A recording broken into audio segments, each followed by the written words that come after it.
Brian Bell is the founder of Design Corps, founder of the Public Interest Design Institute, and a co-founder of SEED. Bell has supervised the Structures for Inclusion lecture series for 10 years, which presents best practices in community-based design. He has published 2 collections of essays on the topic. Bell has lectured and taught at numerous schools, including the Rural Studio with Sam Mockbee.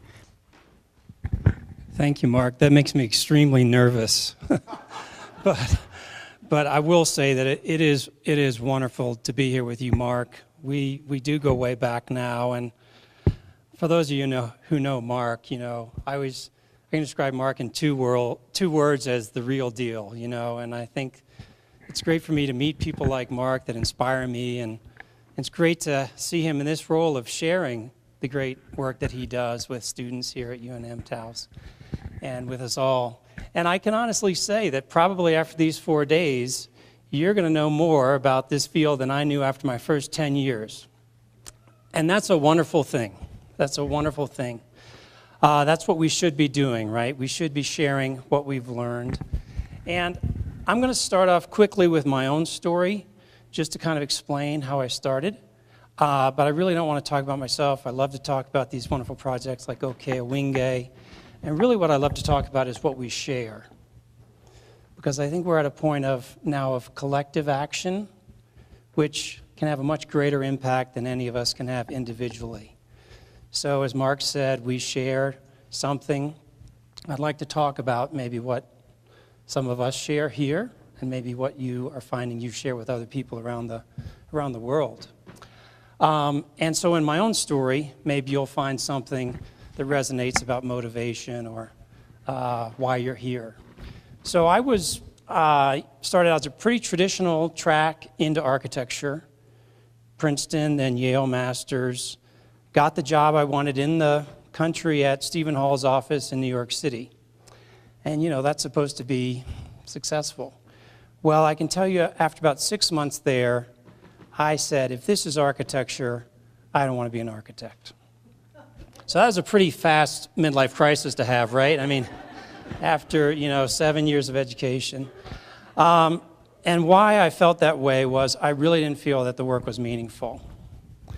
And I'll give you 2 examples. We were doing a project for Phoenix, Arizona, and it was funded by the Graham Foundation for the Fine Arts, this very status foundation, and it was going right into the Museum of Modern Art.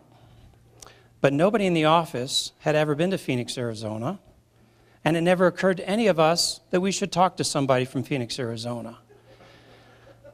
So I was beginning to think, you know what, I don't think this is going to actually be meaningful to anybody in Phoenix, Arizona, and therefore I questioned whether it was meaningful to anybody besides ourselves. And then another quote, this is really unbelievable. He said, this was a quote to a magazine, this wasn't just something he confided to us. He said, I agreed to do this house because the client promised not to interfere in the design. All right? I mean, there's just something wrong there, and I don't think it's just with his attitude. It really represented the attitude of a lot of architects, if not most architects. And I just said, this is not, I want to, I'm just looking at my career, at the very beginning of my career. What am I going to do with all my time and all my energy? And I just thought this wasn't it. So I basically left architecture. And my sister was working out in Gettysburg, Pennsylvania with, thank you, with legal services inspecting migrant housing. And she was sending me some photos of the housing. And I thought, you know what, that looks like a place I could be valuable. So I quit that job, moved out to Gettysburg, Pennsylvania. There wasn't even an architect in the whole county. And so I will say that I managed to get a $2,500 grant that kind of encouraged me to do this. And you know where I found that grant? On the wall in an architecture school. So I will just say, here's one of you, I want to give you all some practical lessons. Now there's something called foundationcenter.org, where you have an amazing resource of foundations that can support whatever interesting, unique type of work you want to do. Foundationcenter.org. We didn't have that back then. Okay, we didn't have the internet back then either. So I moved out to central Pennsylvania, and I said, I'm going to see how I can serve this population. I think they need me. I hope they need me. So what do you think I did? Anybody want to guess? Build something. Well, I was dreaming of building something, yeah. But I didn't know how to do that. Anybody else? Guess? Absolutely. That's what I wanted to do, right? My attitude was, I think I had a better attitude, I said, than Stephen Hall's office. I said, I don't know anything about migrant workers, and I have to learn about them and what they need before I have the right to design for them. So I kind of took an opposite approach. But it was hard to get to find them. I mean, they are on private property and in the housing of farmers, and you're not allowed on there. So I tried to talk to everybody I could. And fortunately, I volunteered with Legal Services, and Legal Services has the right to go on and inspect migrant housing. So with my $2,500 grant, I had the right, and what I could do was measure the housing for code violations. So I was doing something for Legal Services.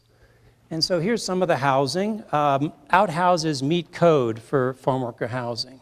They have their own special code that we wouldn't accept in our own housing. But this was a particularly bad one. It was a triple holer, and it was painted dark green, and there was no light in there. So it's interesting because migrant housing is really only developed since after World War II. Before that, it was local farms that would pick the crops. And so I did this study on typologies. But then my $2,500 was running out. So the only thing I could think to do was call up the Housing Authority, executive director. And this was a real sort of ego check for me. He wouldn't talk to me. All right? And finally I got him on the phone, and he didn't hang up on me, but he said, we've already got an architect, and then hung up on me. So this was like, I could see there was no value of what I was trying to contribute. Now, finally I got to meet with him, and he said, oh, you don't want to work with us, you want to work with Rural Opportunities. Their whole mission is serving farm workers, and they have a housing program. So I said, okay, great. So I went to Rural Opportunities, and I want to give you all some how-to practical things about how to make a living doing this too. So my pitch to Rural Opportunities was, hey, here's a proposal. Let's write a grant together. You're a nonprofit. Let's write a grant and do a prototype migrant housing unit. And I'll design it. You tell me how to write the grant. I don't know anything about writing grants. And I'll do that. And what do you think they said?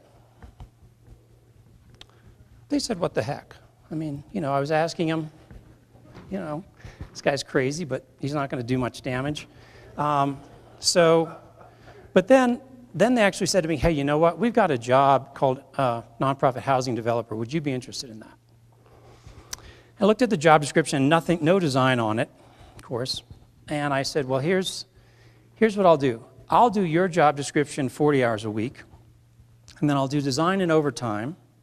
And if after 2 years it seems like design is valuable, part of the 9-to-5 job, we'll change the job description and we'll change that title, because I really don't want to be called a housing developer, okay? That's like being called the devil in, sort of. So they said, fine. So that's what I did. I got that job. First thing they asked me to do was go look at a site and see how many housing units we could put on it. Design. You don't get to do that in New York City for anybody, Like, they really needed design. They just didn't know it was design. So bottom line was, I stayed there for 5 years. We changed the job description, and I learned everything about doing housing for migrant farm workers. So that's my story. Here's some of the units we designed.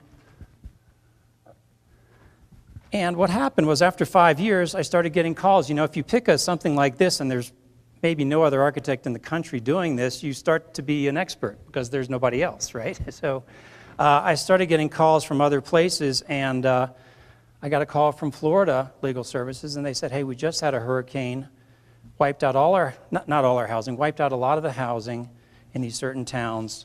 Would you do a prototype for us? We'll pay you $10,000.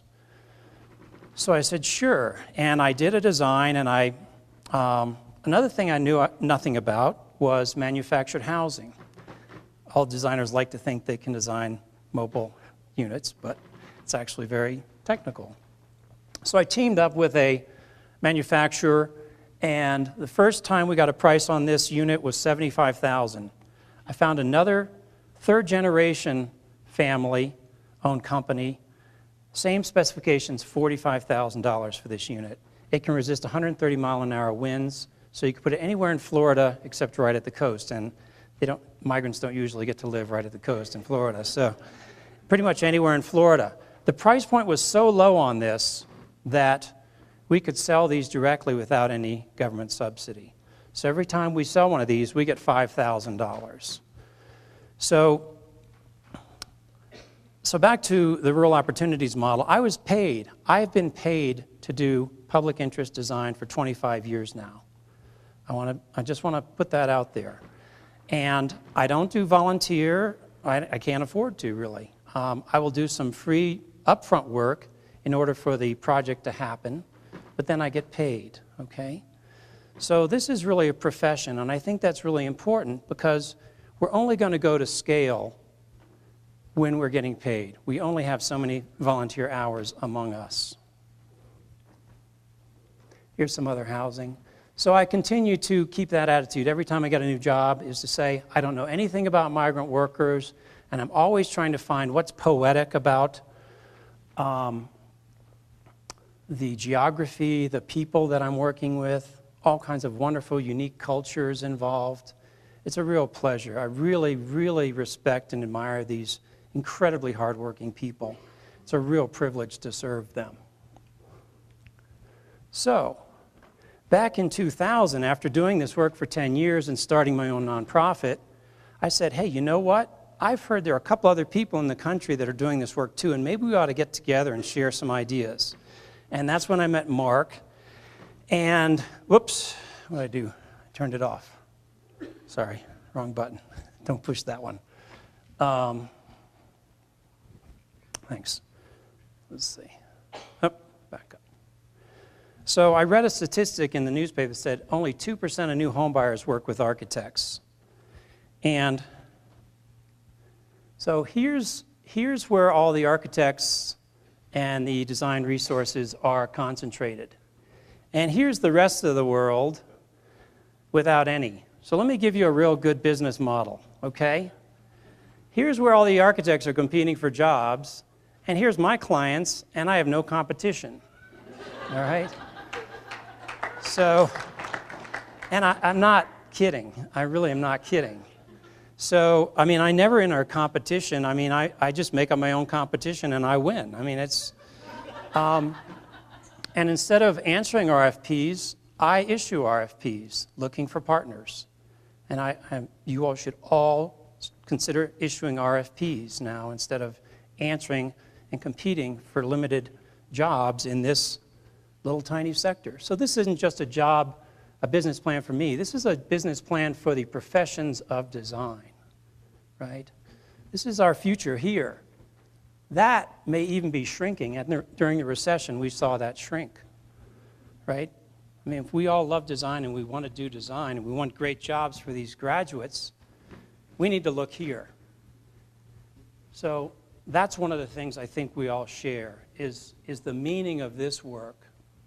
And also, to be honest, I feel more valuable when I'm not competing for a job, that there's nobody else there. Frankly, if there's some other architect or designer interested in a job, I just will say, great, they need you, do it. I'll go find another job. So let me show you some of the projects that I think do such a beautiful job of showing how to serve the 98%. Now here's the critical question. I may want to serve the 98%. Some of you all may want to serve the 98%, but why does the 98% want us? That is the critical question, and that is what I'd like to really talk about today. What is the value of design for that percent? Why didn't that executive director want to talk to me? Why did he hang up on me? So here's the first. I have 3 things I want you to hopefully remember from my talk. First thing I want you to remember is that I believe every issue is a design issue, okay? This is a change in the way we see ourselves and the public sees us. I'm not saying it's easy. I'm not saying we're the only important persons involved, but every issue is a design issue. So I'm going to show you a couple of different issues. Disaster responses. That seems pretty obvious, all right? I mean, when the houses are wiped out, you need an architect. So this is a project that was for the tsunami in 2004 in Sri Lanka. And here's a real simple house that was designed by some MIT and Harvard students. Now, this is basically a bunch of shear walls and can resist the lateral force of the waves. So structurally, check. You can check it off structurally. All right. Let's talk about other issues involved here and why this is valuable. The government's proposal was to move everybody away from 3 miles away from the beach as a way of responding to tsunamis. Well, what did you just do? You just wiped out the entire historic social and economic infrastructure of those cultures that have always been at the beach. So it may be a disaster solution, but it's not a social and economic solution. So this housing actually allowed people to build at the beach, and of course they would evacuate, but they'd come back and their house was there. So they built one of these houses, a prototype, and they left. So I invited them to come and talk at Structures for Inclusion, our conference, and I said, well, how's the project doing? And they said, I don't know. I said, well, can you call up and find out what's happened? So this person involved called the Buddhist monk up, and the Buddhist monk said, we've built 400 of those houses. Now, why? Why did they value this? Structural solution, yes. Social and economic solution, yes. So here's the second thing I want you to hopefully learn. We can increase the value of our designs when we layer issues. So one building can address multiple issues, and that increases the value, okay? Just think about affordable housing. That's one great issue. Think about green affordable housing. That's 2 issues.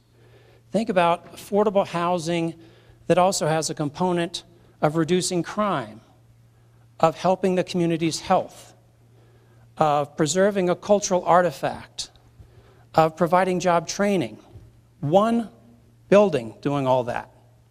Sounds ridiculous? It's actually a project I'm going to show you. So think about what that does for that community. It's not just affordable housing. It's doing all these things. That's how we increase the value. And that's where we're really good. We're good at actually thinking of ways that one project can do multiple things. This one's kind of interesting. This combines wildlife preservation and tourism, okay? This is for a national park in Tanzania, and the tourists, the economy is based on tourism because there's a chimpanzee population. Problem is that people come and bring diseases that infect the chimpanzees. So this is a testing station, test the blood of the chimpanzees, make sure they're not in danger. And you can see the footprint here. There's not even a road that brought this thing in. So environmentally incredibly light.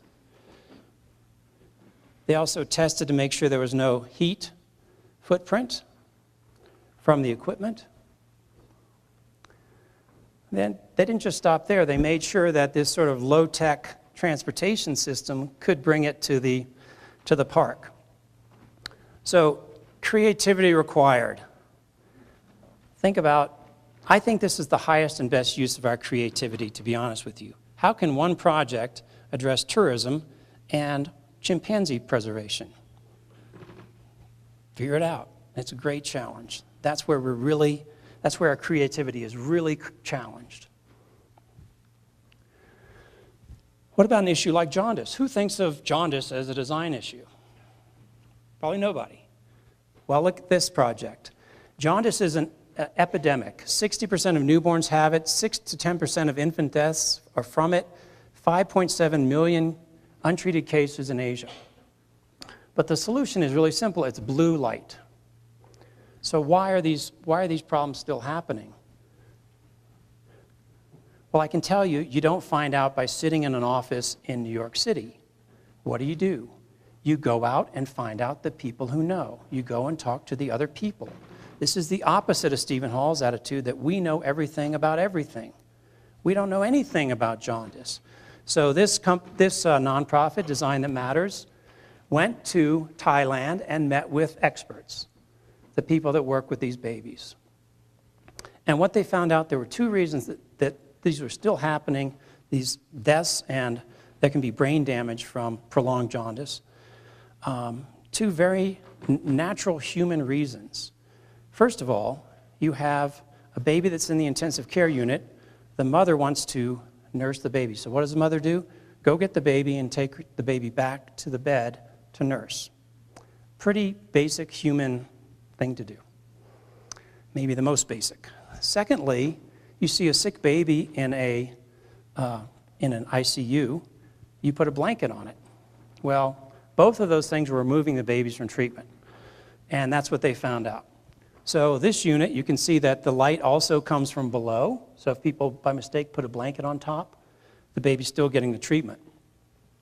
They also made sure they found the smallest nurse they could and made sure that she could pick the baby up in the unit so that now mothers don't just take the baby, they take the baby and the unit back to the bed, nurse, and put the baby back in treatment, okay? So, now think about this. This is the attitude we need to have. This is why collaboration, not just the individual heroic designer, is the solution. We will only get to the right solutions if we respect the expertise of the other stakeholders, of the partners, okay?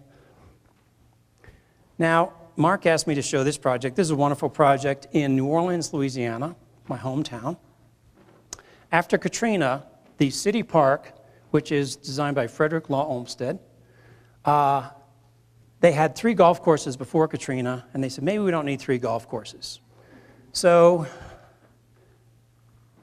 there's a program called GROW-DAT, where it's somewhat like the Rocky Mountain Youth Corps, where children, or not children, but youth, high school students, learn how to grow produce as an entry-level job.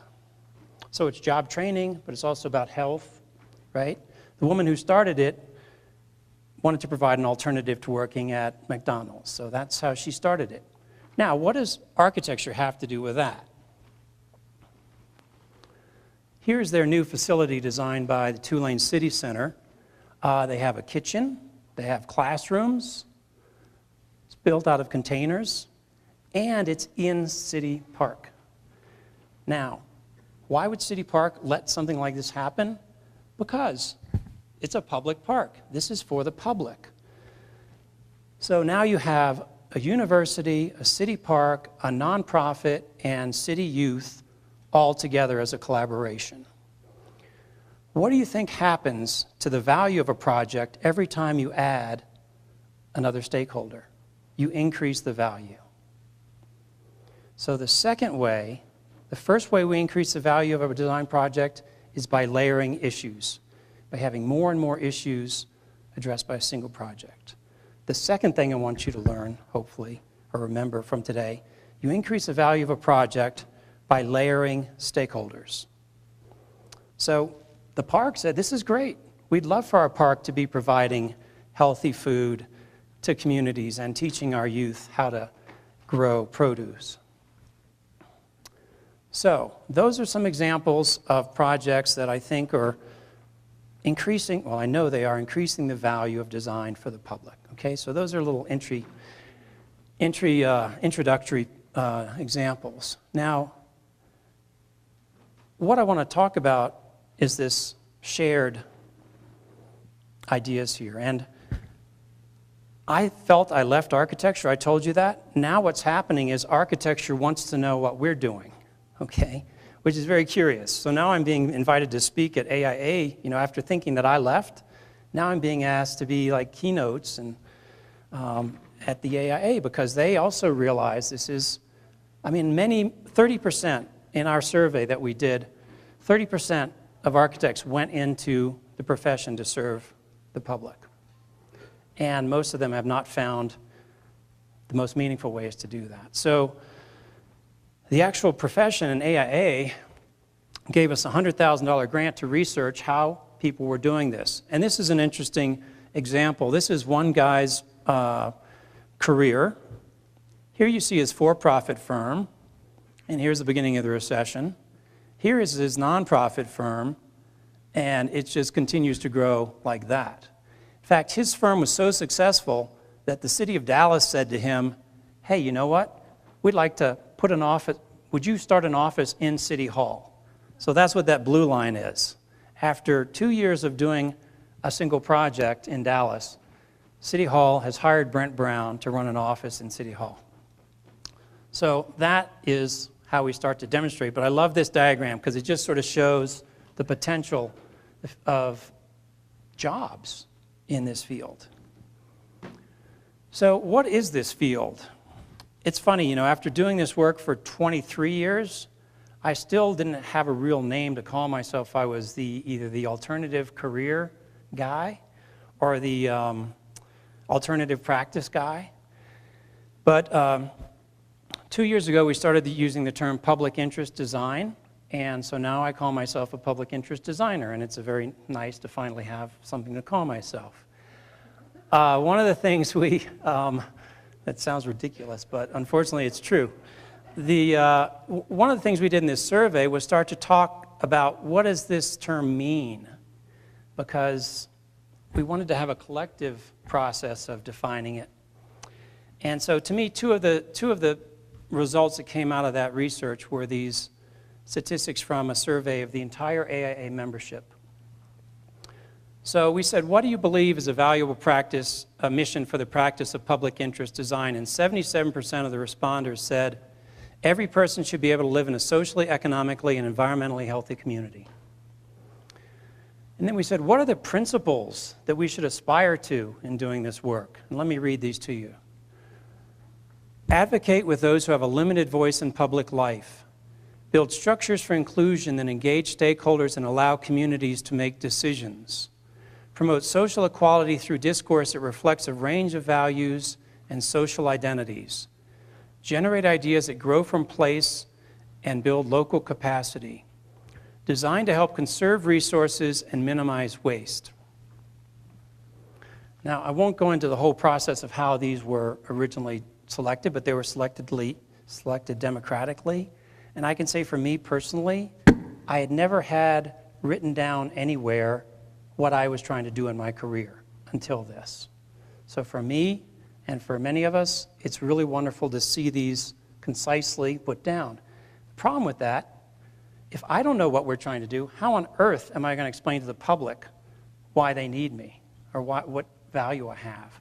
So I think this is a real step forward to have a real clear statement, and it's not perfect, and it's not the only one, and people can have their own, but I think to start to have a collective understanding of what we're doing and what a good project does. As Mark said, we hold these conferences, and people come, and we select projects, but we've never been able to say exactly what those projects represent. So the seed docs that you've seen, like OK Owinge, this is what we feel they are doing, okay? So that's an important. In this development of a profession, and we believe this to be a profession, it's important to have this clarity. If you remember 10 years ago with greenwashing, and everything was green and nobody knew exactly what it meant, well, we have to be careful that we don't go down that trail, and we're very clear about what we're trying to do.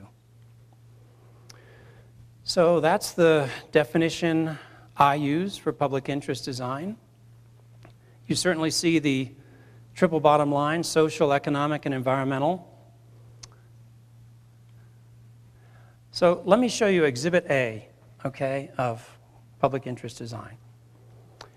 This is a project that was started by a student. So this is not somebody who's been doing this 25 years. he went to a lecture by a guy named Paul Farmer, who started Partners in Health. And what Partners in Health was doing was converting military bases to hospitals in Rwanda. Rwanda had just had a civil war where over 1 million people had been killed. So it was a wonderful act of healing to make these military, and the military had been involved in the killing. So now to convert them to hospitals. So Michael Murphy went up to Paul Farmer after the lecture and said, "I'd like to work for your architect." What do you think Paul Farmer said? Why do I need an architect, right? I drew the last hospital on a napkin and taught my secretary AutoCAD. Unfortunately, they didn't have SketchUp at the time. But anyway, basically no value for architecture by this world leader. So Michael said, well, if I can ever help you, let me know. So about 2 weeks later, Michael got a call and said, hey, I'm designing this hospital in Butaro to serve 400,000 people. Are you interested?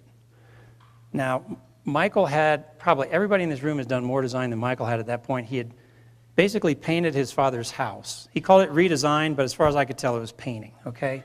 So he said, sure. Now, that's pretty brave. On the other hand, he just had to do better than a doctor's napkin sketch, right? I promise you, all of you could do better than that.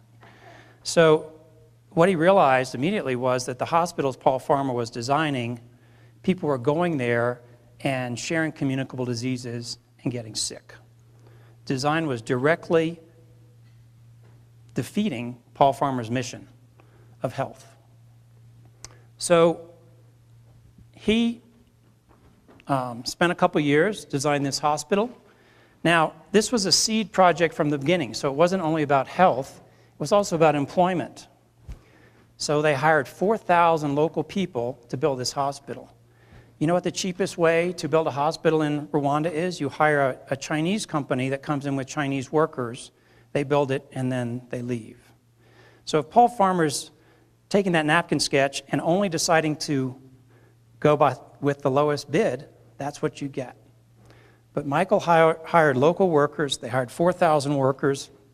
One of the things they did was use this local volcanic stone and created this new type of masonry. This is local. The mortar is imported. You can see that they worked out how to use mostly local, very little mortar.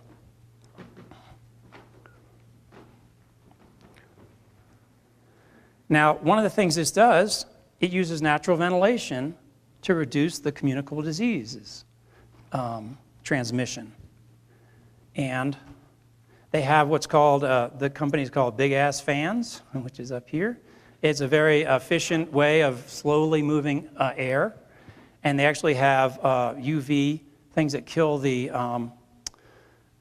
germs, but in case that system fails, they can rely on natural ventilation. All right?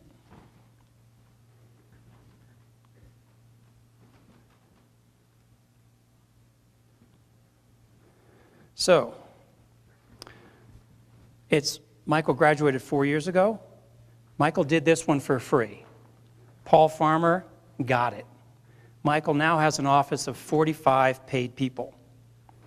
This was during the recession, okay? Michael is hiring people when everybody else is laying people off.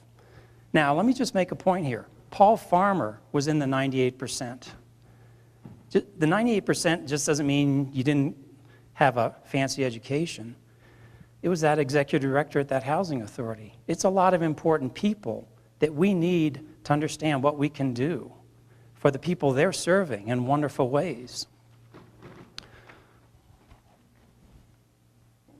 So I mentioned that project before that does all these things. This is one project. This is my favorite project. This is a project in Kansas City, Missouri, and it's addressing about 8 issues in this neighborhood. It's doing job training. It's reducing crime. It's addressing health issues. It's providing affordable housing. It's saving a cultural landmark.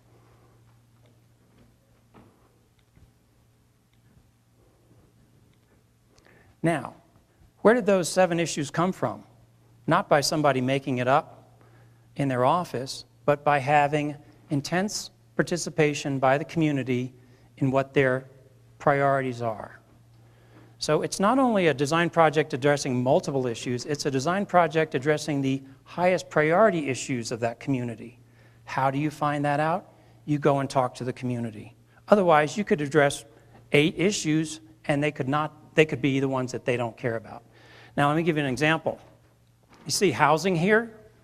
This project is essentially paid for by federal housing funds. But it turned out, actually, that wasn't such a big priority for the community. Well, it still has affordable housing because that's what paid for most of it. But it also has job training. It also has health. It has education. It has crime, addresses crime. And here's the meetings that give evidence of the community participation. And this is really important to verify that this is not something made up by some architect, but that the community participated in these decisions. And this is one of the SEED projects. So now I'm going to quickly talk about SEED because we came up with SEED as an alternative to LEED, okay? LEED was pretty frustrating to those of us who worked in social justice because, you know what? If you have a social issue in your neighborhood and a LEED consultant comes, what does the LEED consultant say? Yeah, that's great, but I'm not actually going to deal with that. I'll design a green building for you, but your social issue, yep, not going to look at that, all right? We believe that every community should start with a blank slate, and they should say what their design project should address. We shouldn't come in with already knowing we're just going to address environment. So this is very much a bottom-up program, where communities identify their own challenges, okay? So here are the 4 critical steps of a SEED project. Identify the community's priority challenges. Determine what success looks like. What is the vision? What is the community vision of success? Is design a part of that? Maybe it's not. If it's not, you need to walk away. But as I said, I think design is a part of every challenge. So the challenge is to figure out how it could be. And then 4th, how do we know that whether we accomplish success or not? This is the accountability that we don't have. Architects like to think that when we hand over the certificate of occupancy and the keys, we're done. And whatever happens from then on, it's somebody else. Well, here's the problem with that. That when these great things happen, like people are healed in the Butaro Hospital, whoever gives the architect credit for that? They don't, because the architect said, we're done. Good luck, doctors. We need to get credit, but also blame if we fail. So this accountability is where we're going to provide evidence to the public of what we can accomplish. It's very important that we change our attitude that the architecture and the design is over when the project is constructed. Really, that's when it starts. That's when the results happen. And that's when our projects are successes. I think that's what we need to change our attitude there, okay? Oops. So we started SEED for this reason. We wanted to look at how we could first of all, create a network, people who believed in that mission and principles. And I would invite all of you to join the network. It's free, seednetwork.org. It's just a way of continuing a conversation. We have 2,300 members now around the world. We're having a meeting in Mexico City next month for SEED. And what we're saying there is, hey, we're not bringing SEED to them. We're saying, how does this look to you? Or is this, we're sort of trying to have a blank slate and say, is this U.S.-centric, or are these human aspirations and a human mission? So we're trying to make sure there's no ethnic imperialism here, and that's what we're going to be doing in Mexico next month. It's also a design process. So just as I said, the way Mark is sharing, and I'm trying to share what I've learned and done, it's a step-by-step process. It's online. So those of you who are interested in learning from the best way we know how to do it, it's online. at seednetwork.org. And it's also a way of evaluating projects. How do we know that success, how do we measure success? So that's also, and every project has their own way of measuring success. But we set that up in the beginning to know how we're going to find out whether we succeeded or failed. So that's the website. There are 3 basic steps to it. I'm not going to go into the detail, but basically you submit an initial application and it's reviewed by us, and we give you comments, and if you don't meet certain criteria, we'll send it back to you. And basically that criteria is having valid public participation. The people who are going to be impacted by the project should be involved in the decision making. I'm not saying they should design it, but they should be part of determining what the priorities are and how they're going to be addressed and what success is, okay? Then the second step is includes the design, so we can see that the design is actually addressing those issues. And then part 3 is after occupancy, right? Whatever period it may take to prove success. So it's a post-occupancy evaluation. And that's a certification. So the project can be certified, just like LEED certification. And actually, LEED is looking at SEED being a pilot social equity credit. But that's sort of confidential. But I know you guys won't tell anybody. But that's great. I mean, I think that's really important to start looking at the triple bottom line through LEED also. So this is what it looks like after you've done a project. We don't say gold or platinum because sometimes people don't know exactly what that meant. We say exactly what a project does. This was a performing arts center in Durham. Great. It now originally was supposed to provide 100 performances a year. It's now providing over 200 a year. That's great. More arts. That's one issue. Well, what else is it doing? 19 unskilled workers were given on-the-job training during construction. 8 at-risk youth were employed. 44% of construction workers were Durham residents. 83 construction jobs generated $3.3 million in wages. 15 full-time jobs are supported, generating $612,000 in wages each year. $24 million brought into the city of Durham for the 2009 season. $24 million brought into the city, $1.2 million earned for the city, 15,000 rooms, hotel rooms occupied. So this isn't just arts, this is jobs. 20 restaurants have opened since this came to Durham. Environmentally, this was on a brownfield. It could be LEED Gold certified, but they didn't actually want to pay for that, so they didn't do it. But so this is what our scorecard looks like. I can tell you politicians love this, you know. They love to receive this and be able to say what their money went towards in a very nice, bulleted, concise, quantified way. But this is how this project has been measured for success. So you don't have people complaining, oh, that's just arts for rich people, right? No, it's actually done a great deal of business development and living wages for residents of Durham. Here you see this Butora Hospital.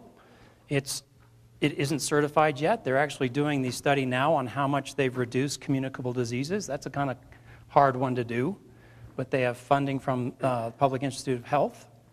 And so hopefully they'll be certified once they do that. One last example, this is a project, another civil war in Sudan. I don't know if you remember the story of the Lost Boys of Sudan. Their parents were killed while they were being shepherds, and so they walked and walked and walked, and finally some of them ended up in the United States. Well, the director of this project returned to his village and wanted to build a school. And so this is Rebuild Sudan. So this is actually about, not just education, but about peace and rebuilding after civil war. So it's, you know, again, every time there's a new issue that comes in on a SEED project, it's wonderful. We have over 100 issues now, and we want thousands, because I think in the end of the day, this is when the public is going to look and say, oh, we have a We have a crime problem here. Let's see what other projects have done to reduce crime. That Bancroft School, I didn't tell you this, but since it opened, crime has gone down 26.1% in their neighborhood. And that was told to me by the president of the Neighborhood Association. And they are, when you look at their partners, city police. Huh, that makes sense. So they've reduced crime. They've also worked with the local hospital to find out the 3 biggest health risks for the neighborhood. And now they're doing training in the community room of that school, of the, what was a school, what was an empty high school is now affordable housing. So these are some of the issues that communities are addressing. And every time we love to see a new issue. Restorative justice just came in as a new issue, a design issue. So this is wonderful to really start to see evidence, quantified proof of how design has addressed these issues. You've seen the seed docs. I'd encourage you to see a couple of others. That school I mentioned is the Bancroft School. The youth farm I mentioned is Grodat Youth Farm. I'd encourage you to look at those. And as Mark mentioned, we also have this conference, Structures for Inclusion. I'd invite you all. We're going to be in Detroit in April. And we also have a Public Interest Design Institute that we would love to come back to Taos. It's a 2-day training, and that may be something we get to do together in the future. So let me just read the conclusion here. The concept of public interest design is to move from our current limited role and realize this greater public value of design. We need to change our vision of ourselves first in the goals we set for ourselves. We need to change the public perception of what we can contribute to the greater common good. As you have seen, hopefully, this is already happening. The collective consciousness of design is changing. This shift gives us an opportunity to do more good work and make a permanent change in our collective futures. The massive shift we need is not going to happen by supernatural forces or by itself. It will only happen by many of us becoming engaged, by the design community becoming activists for the human community. Our potential is waiting to be realized. We can design for 100% of the public. The need is undeniable. Thank you.